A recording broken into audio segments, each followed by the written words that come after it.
Bharatiya Janata party सदैव महिलाओं का सम्मान करती है। बेटी पढ़ाओ, बेटी बढ़ाओ, बेटी बचाओ।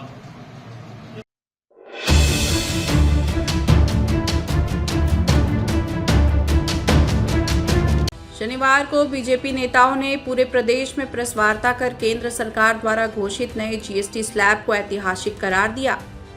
हजारीबाग में जहां नेता प्रतिपक्ष बाबूलाल मरांडी ने प्रेस कॉन्फ्रेंस किया, वहीं जमशेदपुर में पूर्व मुख्यमंत्री रघुवर दास और सरायकेला में पूर्व मंत्री अमर कुमार बावरी ने प्रेस कॉन्फ्रेंस की। उन्होंने कहा कि यह कदम भारत की आर्थिक आजादी का नया अध्याय साबित होगा। नेताओं ने स्पष्ट किया कि प्रधानमंत्री नरेंद्र मोदी के नेतृत्व में किए गए टैक्स सुधार न केवल जनता के जीवन को आसान बनाएंगे, बल्कि देश की अर्थव्यवस्था को पारदर्शी और मजबूत दिशा देंगे। भाजपा नेताओं ने कांग्रेस शासन पर निशाना साधते हुए कहा कि 10 सालों तक भ्रष्टाचार और अनिर्णय की स्थिति ने देश की रीढ़ तोड़ दी थी, लेकिन भाजपा सरकार ने दृढ़ इच्छा शक्ति दिखाते हुए जीएसटी लागू किया और राज्यों को आश्वासन दिया कि यदि रेवेन्यू ग्रोथ 14% से कम होगी तो केंद्र सरकार उसकी भरपाई करेगा। यही विश्वास और संकल्प भारत को नए मुकाम तक ले जा रहा है।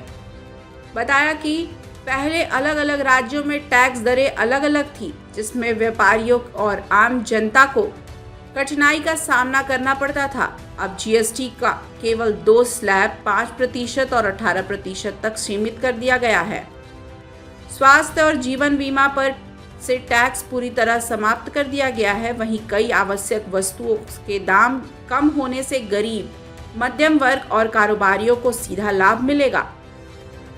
बीजेपी नेताओं ने कहा कि रसोई से लेकर खेत तक हर घर का बोझ कम करने वाले इन नए सुधारों को नवरात्रि और दीपावली से पहले जनता के लिए एक उपहार माना जा सकता है।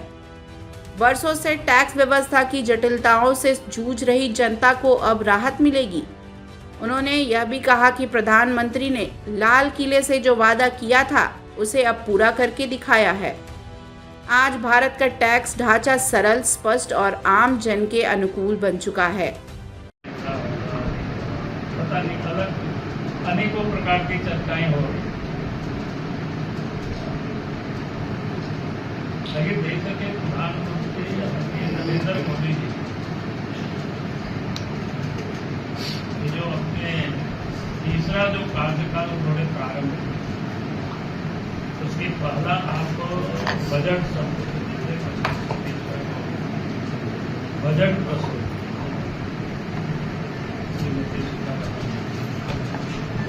तो आप सबको ध्यान में है कि लोगों ने कोई सोचा भी नहीं था, कल्पना तक नहीं किया। सब लोग यही बात करते थे कि 2.5 लाख से शायद 5 लाख हो जा सकती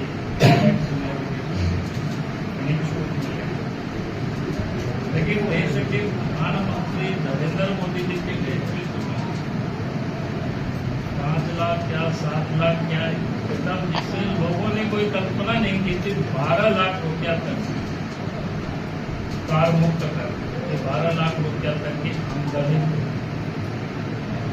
टैक्स फ्री कर। तो एक प्रकार से सभी लोगों में, पूरे देशवासियों में खुशियों की एक लहर हो। इतनी बड़ी जो आमदनी होता है, पहले उसमें कितने टैक्स पे करना पड़ता था, लोग उधर लगता था, कितना पैसा तो टैक्स में चला जाता है। तो बहुत बड़ा जिसको कह सकते हैं उठाव। और इसके बाद इधर आप सबने देखा होगा कि 15 अगस्त को लाल किला के प्राचीन देश के प्रधानमंत्री नरेंद्र मोदी जी ने घोषणा की कि आज दीपावली है, तो दीपावली में देशवासियों को ढेर सारे तोहफा दिया जाए। तो सब देश की जनता या हम सब दीपावली की सब प्रतीक्षा कर रहे हैं। उत्सुकता थी लोगों के मन में भी कि कौन सी तोहफा देंगे, किस प्रकार की तोहफा देंगे। लेकिन दीपावली तो आने वाली समय है, लेकिन अब सितंबर में ही आपने देखा कि जीएसटी में आमूल जिसको कह सकते हैं परिवर्तन, और देश की जनता को एक प्रकार से बड़ी तोहफा, और दीपावली से पूर्व नवरात्रा से ही घोषणा कर दिया कि नवरात्रा से ही आप देशवासियों को ये तोहफा यानी अपने आप में एक बहुत बड़ी, जो लोगों ने इस प्रकार की सोचा भी नहीं था कि इतनी जल्दी और इतनी बड़े पैमाने पर देशवासियों को देश के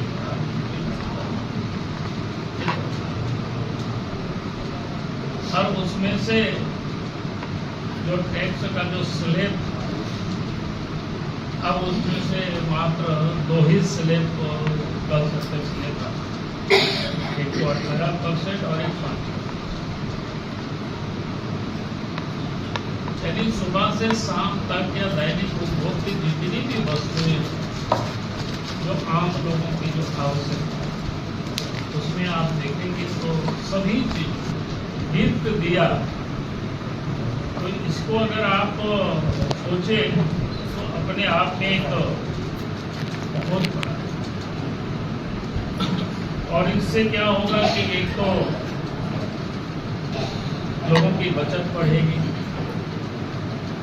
यानी बचत ज्यादा लोग कर पाएंगे, और जब बचत होगी तो फिर और भी लोग परचेज कर सकते हैं, खपत भी बढ़ेगी। तो आप सोच सकते हो किस प्रकार से देश के प्रधानमंत्री आदरणीय नरेंद्र मोदी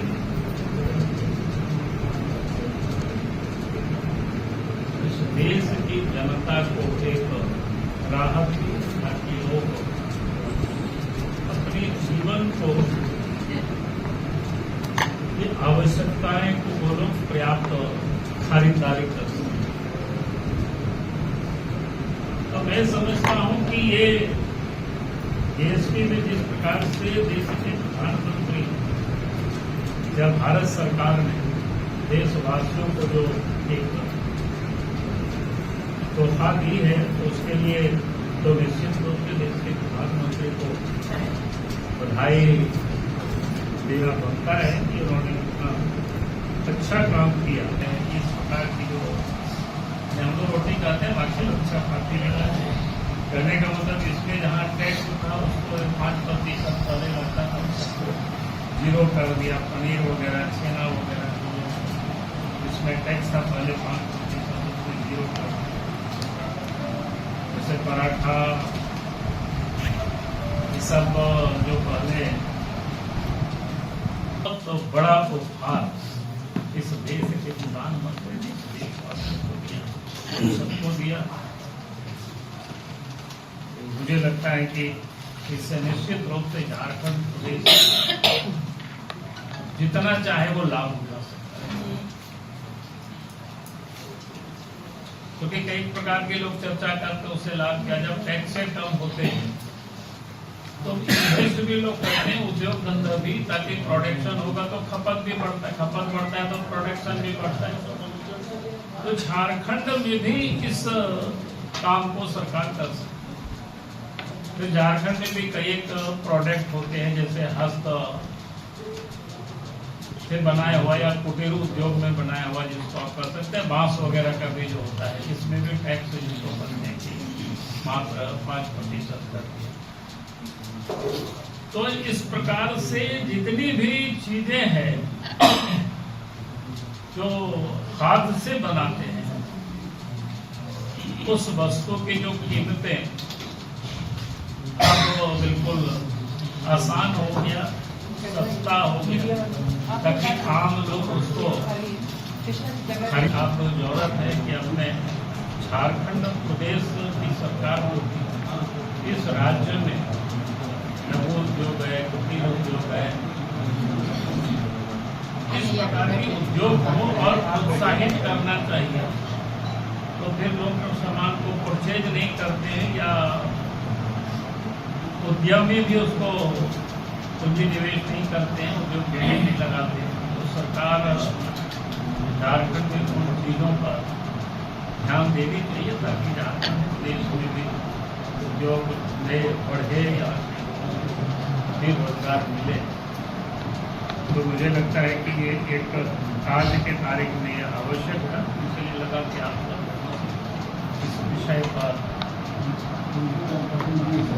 सभी राज्यों वित्त मंत्री भी बैठे और बीजेपी ने बार बार कहा है कि देश के सभी राज्यों के जो जैसे अभी जो निर्णय हुआ है वो सर्वसम्मति से निर्णय है। देश के सभी राज्यों के वित्त मंत्री उपस्थित थे, सब लोगों ने एक एक बिंदुओं पर डिस्कस, और एक दिन में यह निर्णय नहीं हुआ, अनेक लगातार ये बैठकें चलती रहती है, लगातार चर्चाएं होती है कि भाई हमें किस पर क्या टैक्स लगानी चाहिए। जीएसटी से सिलसिले में परिवर्तन को लेकर सर आपने स्पष्टता की है? देखिए, हम लोग सभी लोग मिलकर के, आम नागरिक भी आज नरेंद्र भाई मोदी जी को और देश की वित्त मंत्री माननीय सीतारमण जी को धन्यवाद दे रहा है, क्योंकि आम जरूरत के सामानों में जिस तरह का कटौती जीएसटी में की गई है उससे आम नागरिकों को बहुत लाभ होने वाला है। आम नागरिक चाहे वो मध्यम वर्गीय हो, चाहे निम्न मध्यम वर्गीय परिवार हो, आज कॉपी किताबों से लेकर के आज जो है रसोई की वस्तु तक, रसोई के खाने तक, और कार टीवी से लेकर के किसानों के ट्रैक्टर और टायर तक आज बड़ी मात्रा में जीएसटी जो है कम किया गया है, कहीं नील किया गया है। कांग्रेस के समय में जो है जब सरकारें थी तो 22% तक टैक्स ट्रॉफी में जो बच्चे मिठाइयाँ खाते हैं उस पर लगाई जाती थी। आज सारी चीज़ों में कटौती करके देश को विकास की दिशा में आगे बढ़ाने का काम किया है। वहीं हेल्थ सेक्टर में इंश्योरेंस सेक्टर को पूरी तरह से जीएसटी से मुक्त कर दिया है। वहीं कैंसर और दुर्लभ बीमारियों में 5% तक का जीएसटी रखा गया है।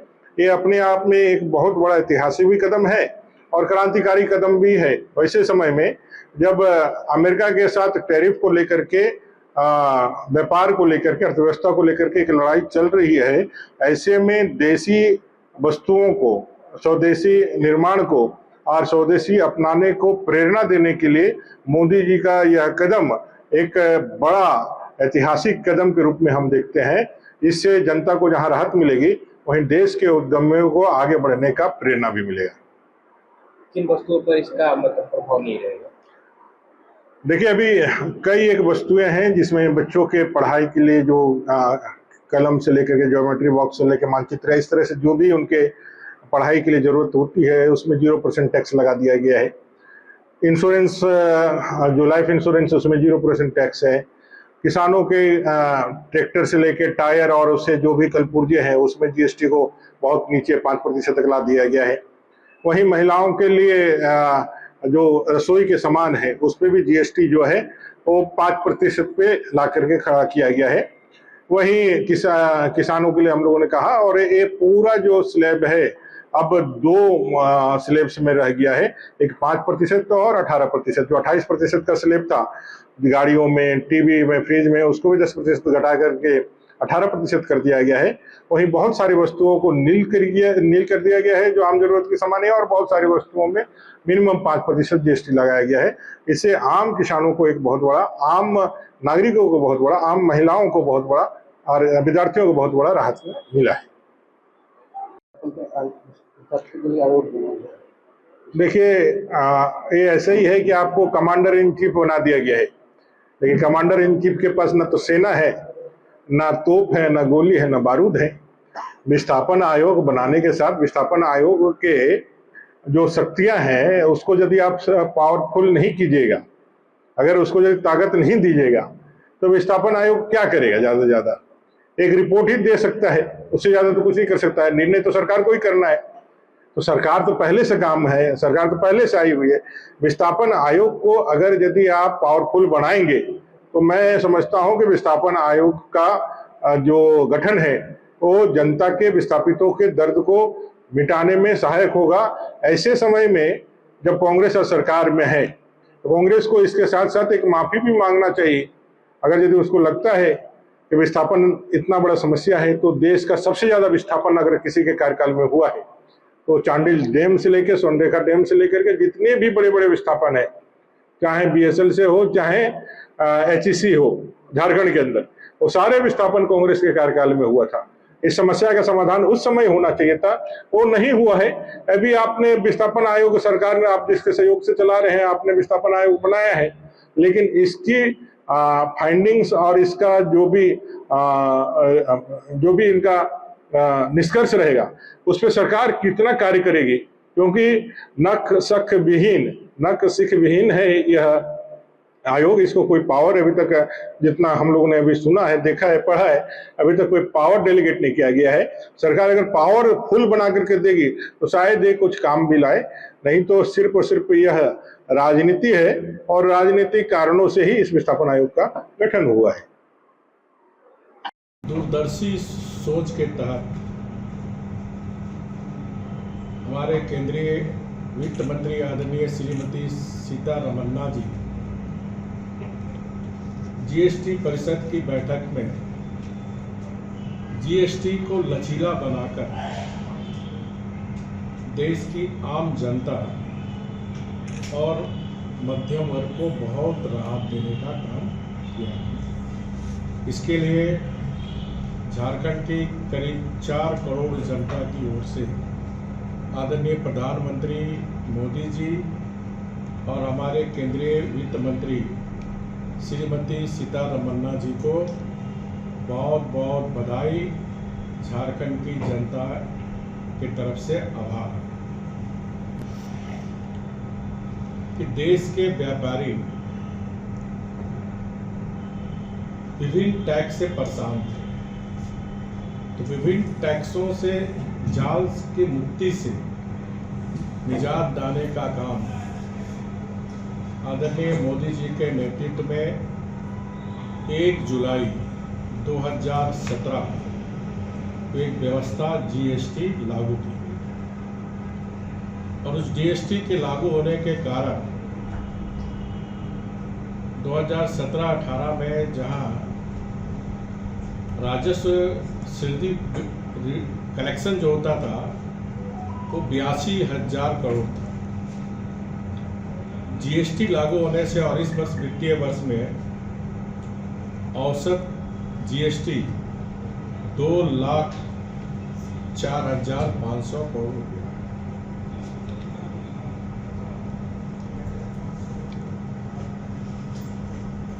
तो हमारे प्रधानमंत्री आदरणीय मोदी जी ने 15 अगस्त लाल किले से आह्वान किए थे कि देश की अर्थव्यवस्था को मजबूत करने के लिए महत्वपूर्ण निर्णय लिए गए।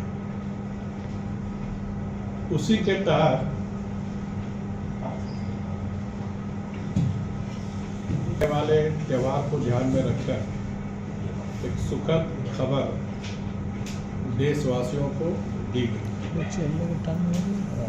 और मध्यम रोगों का ईज ऑफ लिविंग बढ़े। नए सुधारों के तहत आवश्यक वस्तुओं पर जीएसटी दरों में कटौती की गई, जिसमें कपड़े, रेडीमेड गारमेंट्स पर जीएसटी 12% से घटाकर 5% किया गया। इसके अलावा जूते, मनिहारी, किराना, मोटरसाइकिल, छोटे कार, दवाइयाँ, इलेक्ट्रॉनिक्स, कृषि उपकरण, हस्तशिल्प, बांस से आधारित उद्योग, टाइल्स, सीमेंट आदि कई वस्तुओं पर भी टैक्स में राहत दी गई। इससे औद्योगिक उत्पादन और रोजगार सृजन को भी प्रोत्साहन मिलेगा, जिससे देश की बीजेपी में वृद्धि होगी। जहां तक हम झारखंड जैसे राज्य की बात करें तो यह टैक्स में सुधार झारखंड के लिए वरदान सिद्ध है। इससे लोगों का परचेजिंग पावर बढ़े और टैक्स में भी वृद्धि हो। जो हस्तशिल्प और बांस से उद्योग पर जो टैक्स कम की गई है, उससे निश्चित रूप से हम सभी जानते हैं झारखंड में हस्तशिल्प में हमारे झारखंड की जो स्वयं सहायता ग्रुप या ग्रामीण क्षेत्र में जो रहने वाले लोग कला और हस्तशिल्प में कितने महारथी हैं, तो वैसे लोग को प्रोत्साहन मिलने का काम इस जीएसटी के सुधार से। उसी तरह झारखंड में बांस का भी बहुत ज़्यादा उत्पादन है, तो बांस से आधारित जो भी छोटे छोटे कुटीर उद्योग, उनको राहत मिलेगी, रोजगार के अवसर बढ़ेंगे। Bureau report, India news viral, Bihar Jharkhand. ताज़ा खबरों से जुड़े रहने के लिए हमारे चैनल को सब्सक्राइब करें और बेल आइकन को दबाना ना भूलें, ताकि हर खबर की नोटिफिकेशन आपको मिलती रहे।